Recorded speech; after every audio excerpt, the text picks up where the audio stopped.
சம்பவத்தை நான் உங்களுக்கு சொல்கின்றேன். தாம் பிள்ளைகள் வேதனையில துடிக்கின்றது அவருக்கு தெரியும். ஒரு இழப்பை சந்திக்கும் பொழுது பிள்ளைகளுடைய இருதயம் எந்த அளவுக்கு வேதனைப்படும் என்பது அவருக்கு தெரியும். அவருக்கு தெரியாமல் இல்லை. ஆனால் அதன் பின்பதாக என்ன செய்வார் என்பதை உங்களிடம் இந்த காலை வேளையில் நான் சொல்ல நான் விரும்புகின்றேன். எல்லாருக்கும் தெரிந்த ஒரு சம்பவத்தை நான் உங்கள் மத்தியில் நான் வைக்க விரும்புகின்றேன். ஆண்டவர் மிகவும் நேசித்த ஒரு குடும்பம் என்று மார்த்தாள், மரியாள், லாசருவை குறித்து வேதம் சொல்கின்றார். 2 சகோதரிகள், ஒரு சகோதரி. ஆண்டவர் அதிகமாக நேசித்த அந்த குடும்பத்தை குறித்து யோவான் 11வது அதிகாரத்தில் இந்த காரியத்தை குறித்து வேதத்தில் எழுதப்பட்டிருக்கின்றது. அநேகம் அதுபடி அந்த சம்பவத்தை வீட்டில் போய் வாசித்து பாருங்கள். ஒரு காரியம் எழுதப்பட்டிருக்கின்றது. தன்னுடைய சகோதரன் வியாதிப்பட்ட நேரத்தில் ஆண்டவராக இயேசுவானவர் அங்கு இல்லை. அவருக்கு சொல்லி அனுப்புகின்றார்கள், நீர் நேசிக்கிற லாசரை இப்பொழுது வியாதியாக இருக்கின்றான் என்று சொல்லி அனுப்புகின்ற அந்த வேளை ஆண்டவர் வந்தாரா? ஆண்டவராக இயேசுவானவர் வரவர் அவருடைய இதயம் எப்படி இருந்தது யோசித்து பாருங்கள். ஆண்டவர் நேசிக்கின்ற குடும்பம், ஆண்டவர் நேசித்த லாசர் வியாதிப்பட்ட நேரத்தில் வியாதியிலே துடித்துக் கொண்டிருந்த பொழுது அவர்கள் ஆழம் இந்த காரியத்தை ஆண்டவருக்கு தெரிவிக்கின்றார்கள். இது ஜெபத்தை குறிக்கின்றது. ஆண்டவருக்கு சொல்லி அனுப்புகின்ற இந்த காரியம் ஜெபத்தை குறிக்கின்றது. ஜெபிக்கிறார்கள். ஆண்டவரே நீர் வாரும் என்று சொல்லி காத்திருக்கிறார்கள். இயேசு இன்று வந்து விடுவார் என்று.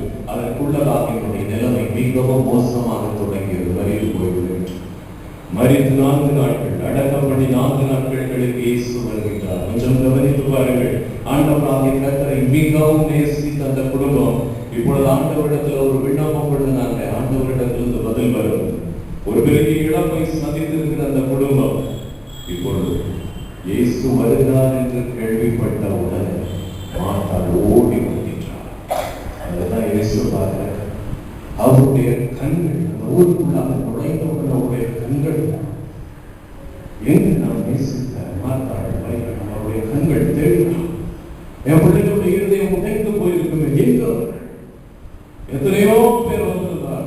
இப்பொழுது மார்த்தாள் வருகின்றத பார்த்தா அதை பார்த்த உடனே நமக்கு அவ்வளவு சந்தோஷம். என்ன தெரியுமா? என் பிள்ளைங்க என்னை கூப்பிட்டாங்க. ஆண்டவரே வாரும் என்று அழைத்தார்கள், ஜெபித்தார்கள். நான் பதில் கொடுக்காவிட்டால் என் பிள்ளைகள் என்னை நேசித்து ஓடி வருகிறார்களே என்று அந்த காரியம் அவருடைய இருதயத்தை நெகிழ வைத்தது. ஆண்டவர் நெகிழ வைக்கக்கூடிய காரியத்தை செய்யணுமே சொல்லிவிட்டார். எப்பொழுது உங்களுக்கு பெரிய இழப்பை சந்திக்கிறீங்களோ அவர் இயேசு கிறிஸ்துவை நோக்கி வந்து பாருங்க. அவருடைய இருதயத்தை நெகிழப்படும். மார்த்தாள் ஆண்டவரிடத்தில் பேசுறது எல்லாம் நமக்கு தெரியும். இப்பொழுது அவர்கள் மரியாதை வீட்டில் அவர் நடந்து கொண்டிருக்கிறார்கள் சொன்னவுடன் அவர் நிலைத்தோட சொல்கிறார். மார்த்தாள் ஓடுகின்றார். ஓடி போய் வீட்டில் இருக்கக்கூடிய மரியாதையில் சொல்கின்றார், போதகர் வந்திருக்கிறார், உன்னை அழைக்கின்றார். அவர் அழைத்த நேரத்தில் மரியாதை இருதயம் எப்படி இருந்தது? வேதம் சொல்கின்றது, அந்த கேட்ட உடனே இயேசு அழைக்கிறார் என்று கேட்ட உடனே எழுந்தார். ஓடி வந்து ஆண்டவருடைய பாவத்தில் விழுந்து கதறி அழுதார். அது இயேசு பார்த்தார். அதுதான் எதிர்பார்த்தார். ஆண்டவர் மரித்து போன ஒருத்தர் உயிரோடு கூட எழுப்புவதற்கு காரணம் என்ன தெரியுமா?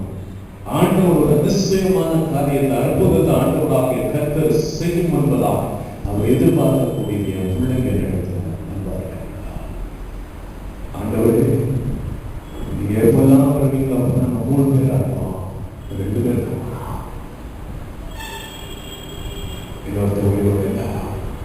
இருதயம் எல்லாம் உடைத்து நொறுங்கி போனோடா.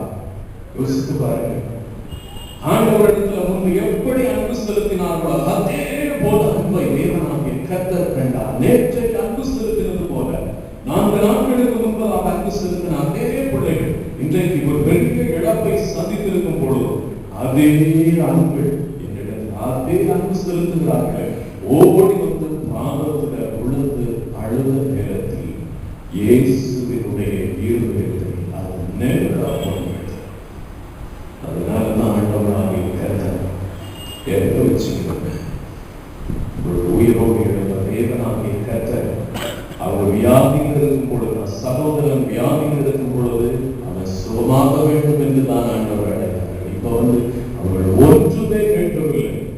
மனிதவன் உயிரோடு கூட எழுப்புகிறது வீட்டிலேயே அவங்க கேட்கிறார். இப்ப ஆண்டவராகிய கர்த்தர் அவங்க கேட்காத காரியத்தை தேவனாகிய கர்த்தர் செய்து கொடுக்க சித்தம் கொண்டார். ஹல்லேலூயா.